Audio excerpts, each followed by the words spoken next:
Laura ang aking ngalan. Ako ay kaisa-isang anak ni Haring Linceo ng Albania. Si Florante naman ang aking sinta. Ang aming pag-ibig ay tunay at wagas.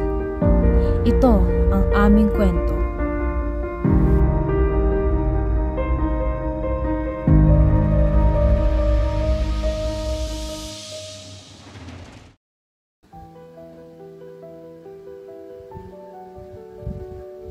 Ako si Laura, ang prinsesa ng Albania.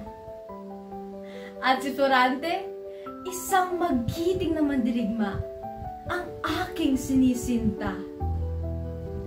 Nung ako'y unang nasilayan ni Florante, aniya ay hindi na niya napigilan ang sarili.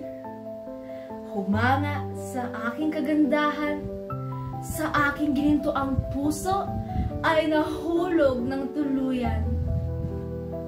Ang aming pagmamahalan ay tila wala ng hangganan.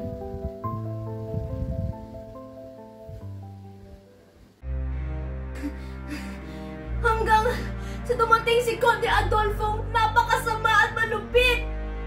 Sa aming pagmamahalan, siya'y balakin at pasakit. O aking Florante, ako'y pakinggan.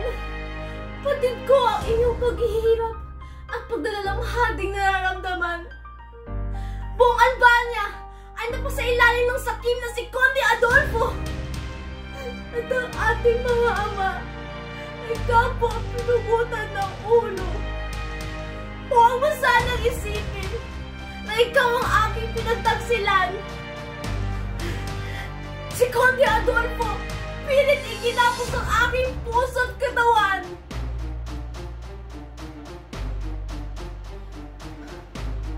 Upang ako ay iligtas, dumating si Menandro kasama ang mga hukbo.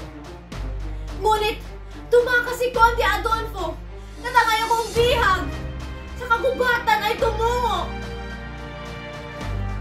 Hanggang dumating si Flerida, ako ay iligtas. Ang aking pasasalamat ay wagas.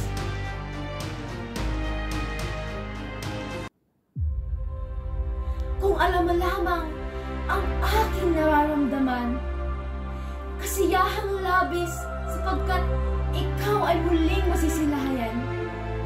O Florante, aking mahal, ikaw ay muling makakapiling. Pagmamahalan natin ay muling bubuhayin.